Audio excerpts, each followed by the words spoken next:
नमस्कार, मैं अंजना और आप देख रहे हैं अभ्यंक न्यूज नेटवर्क, भारत का सबसे सर्वाधिक खबरों वाला चैनल, जो आपको निष्पक्ष सच्ची खबरें सबसे पहले अभ्यंक न्यूज नेटवर्क पर मिलती हैं। हेरा फेरी 3 की कंट्रोवर्सी क्या है? पब्लिसिटी स्टंट, परेश रावल के हटने की खबर और 25 करोड़ का लीगल नोटिस, जाने ट्रेड एक्सपर्ट्स की राय। एक्टर अक्षय कुमार और परेश रावल की सुपरहिट फ्रेंचाइजी हेरा फेरी का तीसरा पार्ट इन दिनों चर्चा में है। परेश रावल ने उससे अलग होने का फैसला किया। बदले में अक्षय कुमार की कंपनी से उन्हें 25 करोड़ रुपए के लीगल नोटिस मिलने की खबरें सामने आई। वह नोटिस सच में परेश रावल को मिला है कि नहीं, उस पर किसी की तरफ से आधिकारिक पुष्टि नहीं रही। इस बीच इस मसले पर ट्रेंड जानकारों के दावे हैं कि बहुत जल्द सबके बीच सुलह हो जाएगी। परेश रावल फिर से बतौर बाबूराव गणपतराव हेरा फेरी 3 से जुड़ेंगे, ठीक वैसे ही जैसे हाल में पीवीआर सिने चैन ने मैडॉक के खिलाफ भूल चूक माफ फिल्म पर कोर्ट कचहरी के रुख किया और बाद में दोनों पार्टी के बीच सुलह हो गई। अब भूल चूक माफ ओटीटी की बजाय थिएटर्स में पहले रिलीज हो रही। ट्रेड एनालिस्ट अक्षय राठी और तरण आदर्श इसकी वजह जाहिर करते हैं।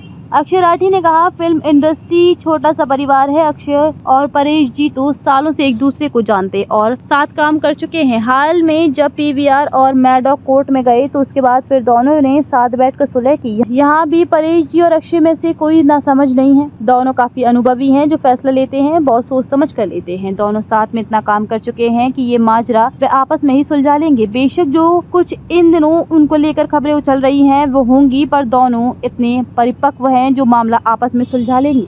जो धड़ा कह रहा है कि फिल्म के प्रति माहौल बनाने के लिए ये सब किया जा रहा है, अक्षय राठी उसे निराधार करार देते हैं। अक्षय राठी ने कहा, ये फ्रेंचाइजी पहले से इतनी सफल है कि अगला पार्ट बनाने के लिए ऐसे कोर्ट कचहरी के चक्कर लगाने की जरूरत नहीं है। अदालती रास्ता अपनाने से कोई एक पक्ष ही जीत पाता है, दूसरा पक्ष हारता ही है। मगर अक्षय कुमार और परेश रावल इतने करीबी और पेशेवर हैं जो वह रास्ता तो नहीं ही अपनाएंगे। अक्षय राठी एक और पहलू पर बात रखते हैं। वे कहते हैं, बाबूराव गणपतराव आपके किरदार का नाम जुबान पर आता है तो जहन में परेश रावल जी का ही चेहरा कौंधता है। बेशक होने को जो जेम्स बॉन्ड जैसे किरदार इतने सारे कलाकार कर चुके हैं तो रिप्लेसमेंट निकल आती है। मगर सिने लवर और भारतीय सिनेमा का शुभचिंतक होने के नाते चाहूंगा कि उस रोल को परेश रावल ही करे। हेरा फेरी 3 के लिए परेश रावल और परेश रावल के लिए हेरा फेरी दोनों एक दूसरे के पूरक है।